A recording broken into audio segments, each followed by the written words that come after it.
January 6, 1944. 8th Air Force Headquarters, High Wycombe, England.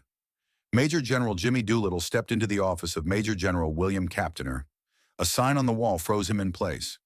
The first duty of 8th Air Force fighters is to bring the bombers back alive.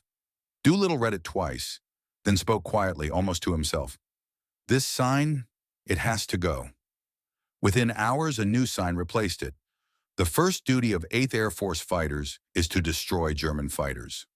It was more than a change of words. It was a declaration of war, a tactical revolution that would annihilate the Luftwaffe in weeks.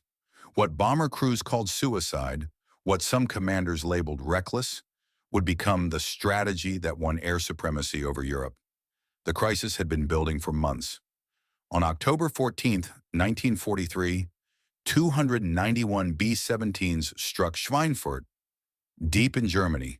The target, ball-bearing factories essential to German war production. The result, devastation.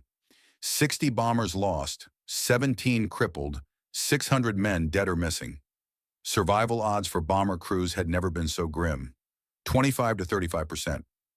Lieutenant Robert Morgan, pilot of the Memphis Belle, wrote in his diary, "We are being slaughtered. The fighters turn back at the German border. We fly on alone into hell." German fighters had perfected the kill. Mass formations dove at bombers head-on, closing at over 600 miles per hour. American gunners barely had a chance to react. Heavy cannons and rockets tore through B-17s in seconds. American escort fighters, P-38s and P-47s, lacked the range to stay with the bombers. Over Schweinfurt, they turned back 300 miles from the target. The bombers continued alone. General Henry Arnold demanded a solution. Unless the Luftwaffe was destroyed, Operation Overlord, the invasion of Normandy, could not proceed. Enter the P-51 Mustang, powered by a Merlin engine, sleek, fast, and almost supernatural in capability.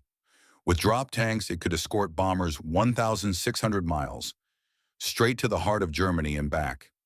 Faster than any German fighter, climbing higher, turning tighter. Captain Chuck Jerger of the 357th Fighter Group wrote, "For the first time, we have an aircraft that can go anywhere the bombers go and fight when we get there. This changes everything." But technology alone was not enough. Doctrine had to change. Before Doolittle, fighters hugged bombers defensively, reacting to German attacks instead of seizing the initiative. The Germans struck at will, killing hundreds. The new doctrine, strike first. Hunt the Luftwaffe before they could reach the bombers. On January 29, 1944, over Frankfurt, the new tactics debuted. P-51s roared ahead of 800 bombers. They ranged freely, hunting German fighters. When a formation of 50 Messerschmitts appeared, the Mustangs dove. 8 minutes of combat, 13 German fighters destroyed, 2 American fighters damaged, both returned. The bomber stream passed untouched. Colonel Don Blakesley, leading the 4th Fighter Group, said, "We are no longer shepherds guarding sheep. We are wolves." Operation Argument, Big Week, was a trap. American bombers struck German aircraft factories, forcing the Luftwaffe to defend them. Over 1,000 bombers, escorted by hundreds of fighters, filled the sky. The Germans responded, over 900 fighters scrambled. But the Americans were no longer defensive. They hunted relentlessly, ground strafing, airfield attacks, ambushing the Luftwaffe before the enemy could strike. Lieutenant Urban Drew attacked the revolutionary Me-2 6-2 jets as they took off. They are deadly in the air, but they must take off and land like any aircraft. Catch them there, and they burn like any other. By the end of Big Week, American losses were serious but sustainable. 226 bombers, 28 fighters, roughly 2,600 casualties. German losses were catastrophic. Over 350 fighters destroyed, 38 pilots killed or seriously wounded. Veteran pilots, irreplaceable, were gone. From January to June 1944, the Luftwaffe bled out. Over 2,500 fighter pilots killed or seriously wounded. The most experienced men, the aces, the leaders, systematically destroyed. By May 1944, the Luftwaffe could no longer mount an effective defense. D-Day, June 6, 1944. Allied forces stormed Normandy. German aircraft flew fewer than 300 sorties. The skies were theirs, unchallenged. Field Marshal Erwin Rommel. The enemy has complete air superiority.